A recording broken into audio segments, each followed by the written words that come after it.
My name is Evelyn Carter. I'm 72 years old, and all I wanted that Friday afternoon was a quiet week by the ocean. I had spent most of my life working double shifts as an ICU nurse, the kind of job that teaches you how fragile a human body can be and how quickly peace can slip through your fingers.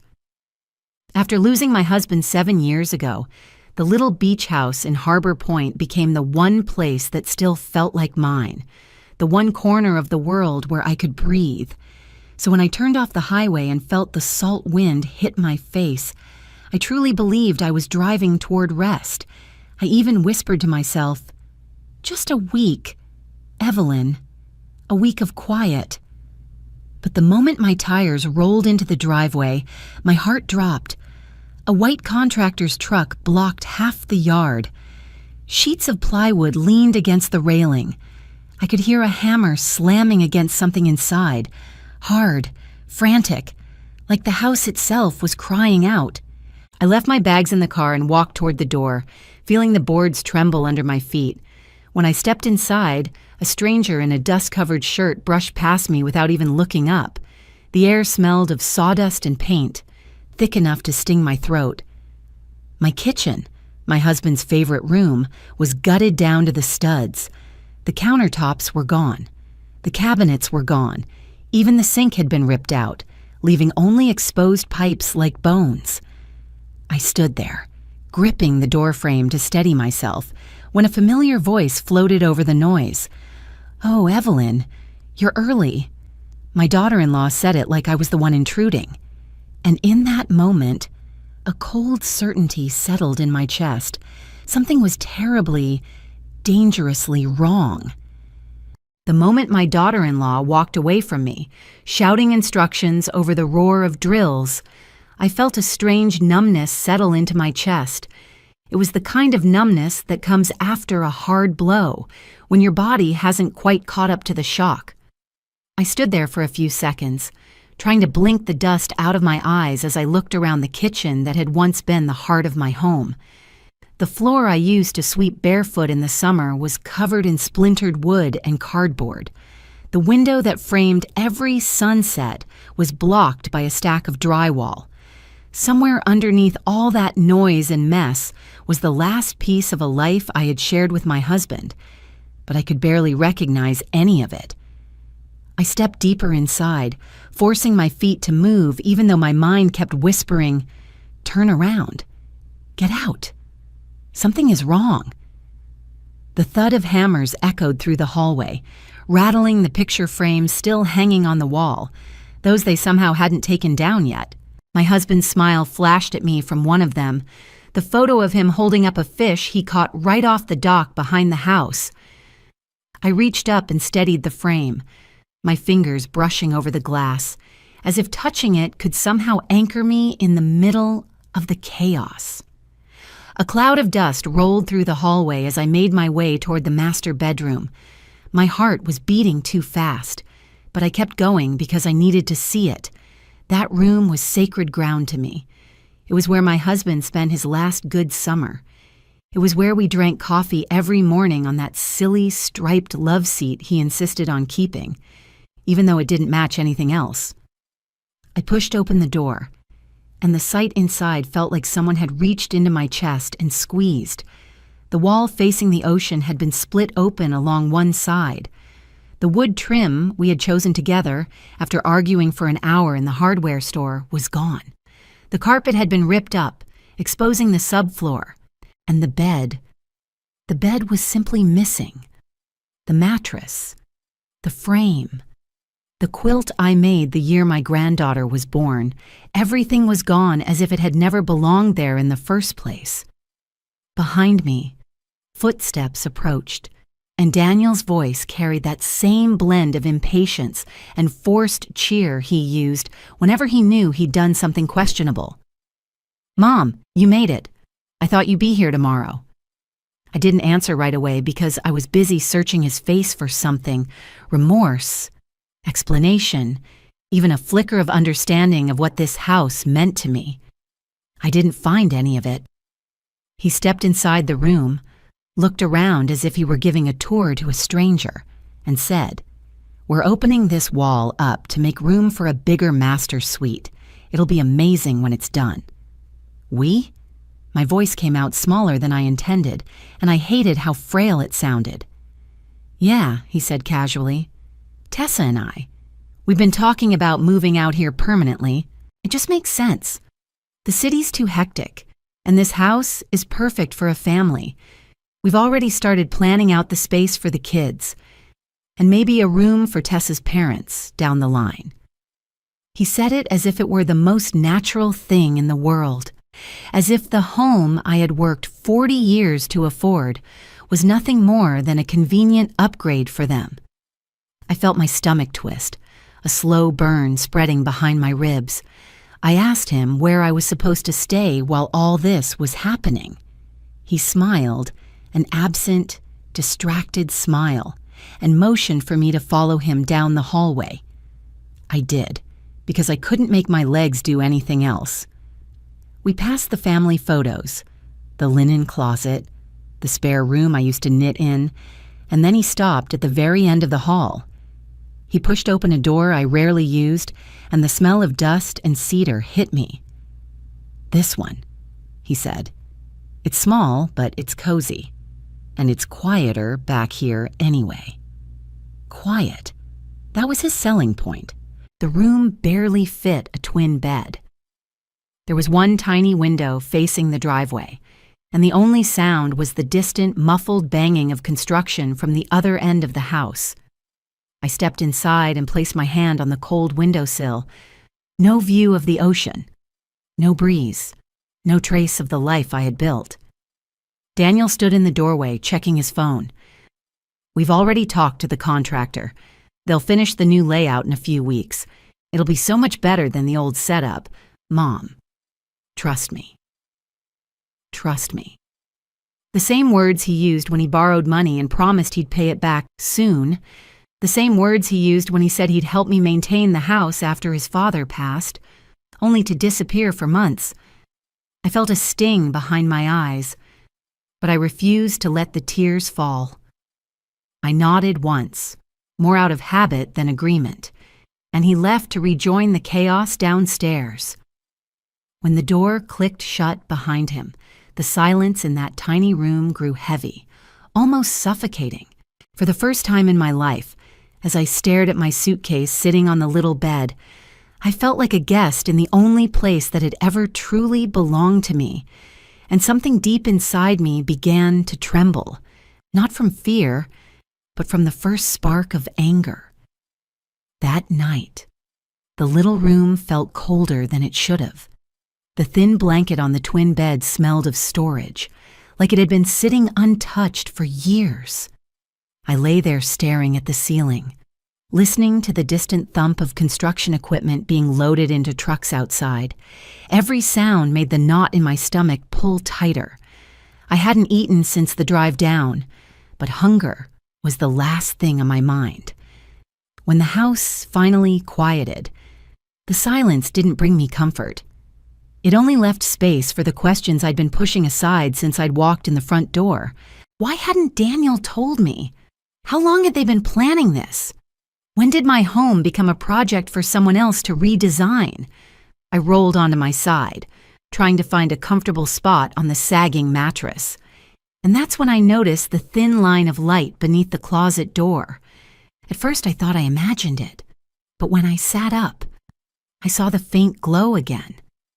I pulled myself out of bed and opened the closet slowly.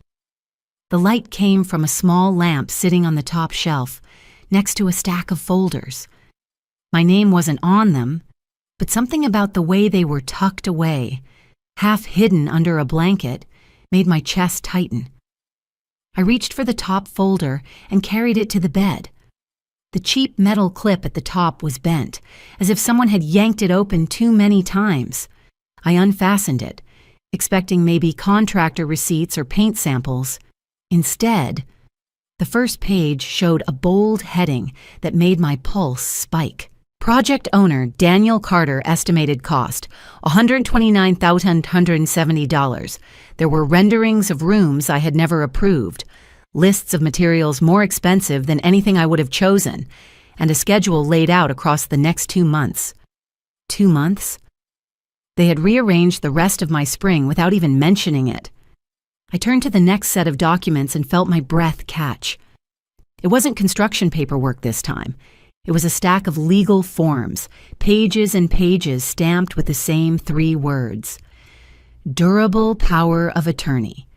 My name was typed neatly at the top of each one. The signature line below it was empty, but there was a sticky note attached in Tessa's handwriting. Just sign here when you're ready. We'll take care of the rest. The exclamation point at the end made me feel sick. I sat very still, holding the page between my hands, and for a moment the room seemed to shrink around me. The walls of that little space, the one they'd assigned me like a child, felt as though they were closing in. I remembered the conversations Daniel and I had had over the past year, moments I had brushed off as harmless. Mom, it would be easier if I handled your insurance paperwork. Mom, maybe we should simplify your accounts, just in case. Mom, you shouldn't have to worry about all this stuff at your age. At your age, I used to hear those words from patients' families when they didn't want their loved ones deciding their own treatment. They cloaked control in concern, made it sound like love when it was really fear or convenience. I never imagined I'd hear it from my own son, let alone see the proof of it sitting in my lap. My hands were shaking by the time I reached for my phone. I didn't want to overreact. I didn't want to rush to conclusions. But I needed someone who understood the law, someone who could look at this mess without the fog of heartbreak clouding their judgment. I scrolled to Martin's name, my husband's friend, our family's attorney for almost 3 decades, and hit call. He picked up on the second ring, his voice groggy but warm. He offered to turn on a lamp, to sit up. But I told him no. I just needed to get something off my chest. I told him everything. Not dramatically, not with anger. I simply laid out the facts the way I used to give patient reports, clearly, concisely, without letting my voice crack. When I finished, there was a long silence on the line, long enough for me to hear the waves outside my window.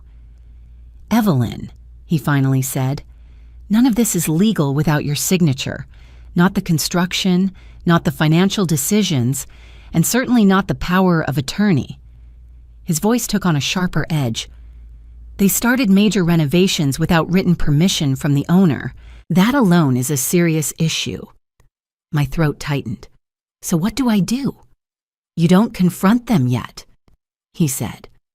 You document everything, every photo, every sound, every receipt you find. Send me pictures of the paperwork you found, then try to rest. Tomorrow, I'll file a petition with the county for an emergency stop work order, and depending on how things look, we may request a temporary removal from the premises until we sort out who's acting in good faith and who's not. Removal, he meant eviction. The word hung heavy in my mind. Martin must have sensed my hesitation because he added gently, Evelyn, you need to protect yourself. What they're doing isn't a misunderstanding. It's a setup. Maybe not malicious in their minds, but it's dangerous for you. After we hung up, I sat on the edge of the bed with the document spread around me like the scattered remains of trust. I tried to imagine Daniel's face when he was younger, when he used to sprint down the beach and yell for me to watch him jump the waves. I wondered how that little boy had turned into a man who planned a future inside my home without leaving space for me. A single car drove past outside, its headlights casting a thin diagonal stripe of light across the room. I stared at that stripe for a long time. The anger I'd felt earlier in the day grew into something steadier, something almost cold. They had planned my place in this house. They had chosen the room for me, the paperwork for me, the decisions for me. But they hadn't planned for this. They hadn't planned for me to fight. And I knew, with a clarity that settled deep into my bones, that the next morning would change everything. Morning arrived slowly, a thin gray light slipping through the tiny window of the room Daniel had assigned me. I hadn't slept at all. My mind had been too loud, running in circles around every memory, every warning sign I'd ignored. When I finally stood, my knees cracked, and the cold floor sent a jolt through my legs. I felt older than I had in years, but I also felt more awake than I had in a long time. I spent the early hours moving through the house with my phone in hand, taking photos the way Martin had told me to. The gutted kitchen, the open walls, the stacks of lumber and wiring left across the living room. Every corner looked less like a home and more like a building abandoned mid-disaster. The workers didn't arrive until later in the morning, so for once, the silence belonged to me. I paused in the doorway of the master bedroom. The ocean glimmered beyond the torn drywall. The breeze carried the scent of salt and something faintly metallic. For a moment, I closed my eyes and let myself imagine it the way it once was. Sunlight stretching across the quilt I had sewn. My husband sitting on the edge of the bed tying his shoes, laughing about how he never could keep sand out of them no matter how careful he was. Then I opened my eyes again, and reality came back with a punch. Around mid-morning, I carried a tray of coffee into the living room, not out of courtesy, but because I needed a reason to be near Daniel and Tessa without tipping them off. They were huddled over a laptop, whispering urgently.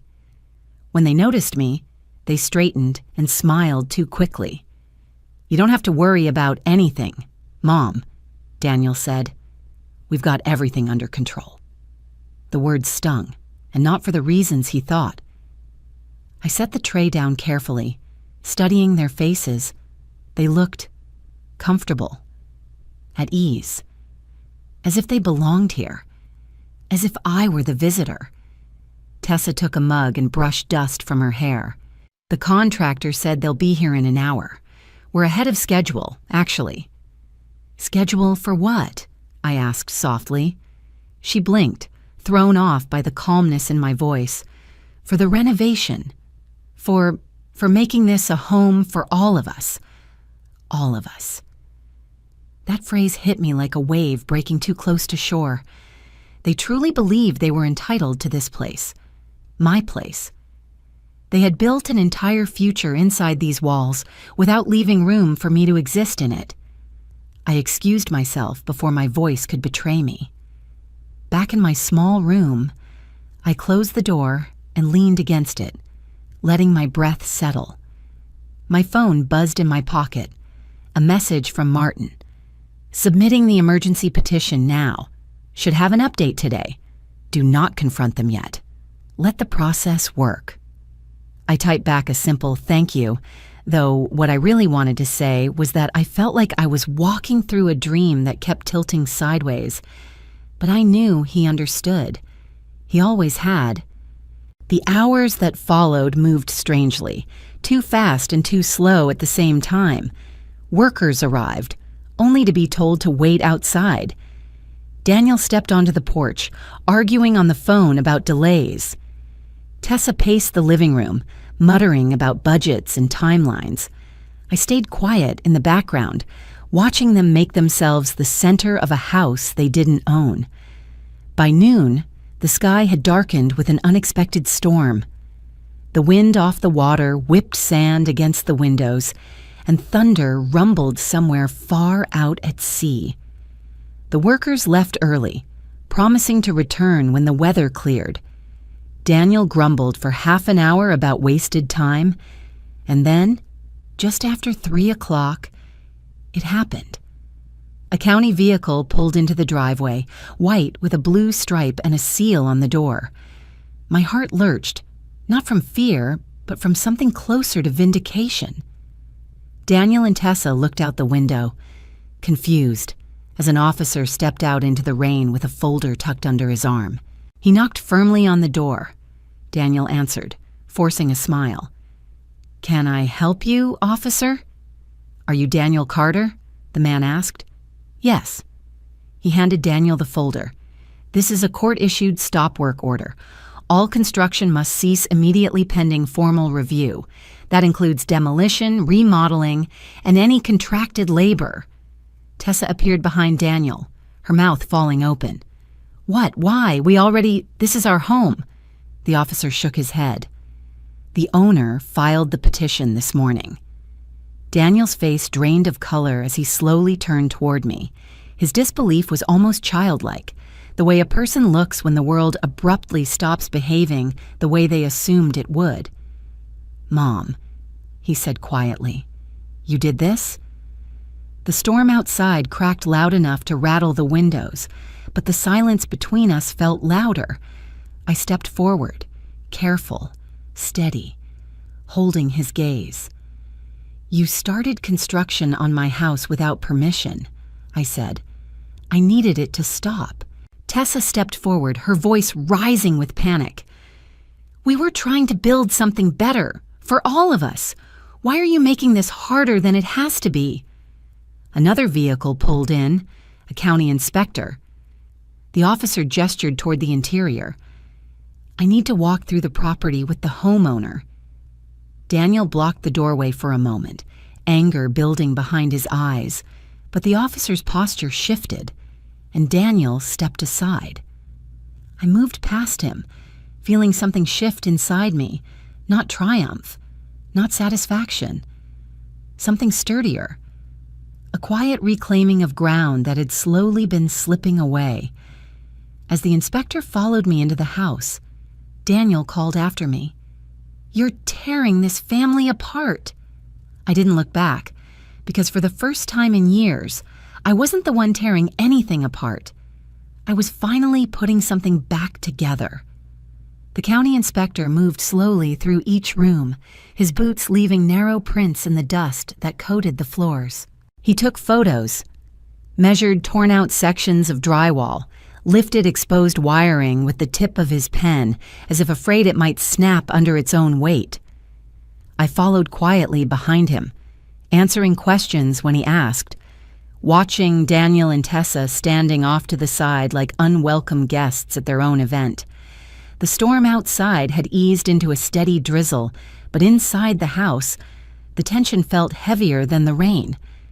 When the inspector knelt beside the open plumbing in the kitchen, he sighed, a long, low sound that said more than words could. "This isn't cosmetic work," he murmured. "This is structural interference. Whoever authorized this should have known better." Daniel flinched. Tessa looked away. The inspector finished his walkthrough and stepped into the living room, wiping his hands on his clipboard. "I'll be filing a report within 48 hours. There's significant damage. Repairs to restore original condition will not be cheap." "How much?" Daniel's voice came out thin. "A rough estimate?" The inspector glanced at me first because legally, I was the only one who mattered. "Somewhere around 30 to 40,000. Tessa let out a quiet gasp. Daniel's jaw clenched. The officer beside him added, "Until this is resolved, you cannot resume any work on this property. Any violation of the order will result in fines." No one spoke for a long moment. The house creaked with the weight of the wind. Dust drifted from a half-demolished beam like falling snow. When the officials finally stepped outside to their vehicles, Tessa turned to me with a trembling voice. "You're punishing us," she whispered, "for trying to build a life here." I met her eyes, not with anger, but with the steadiness of someone who had finally reached her limit. "I'm protecting my life here," I said, "the one I already built."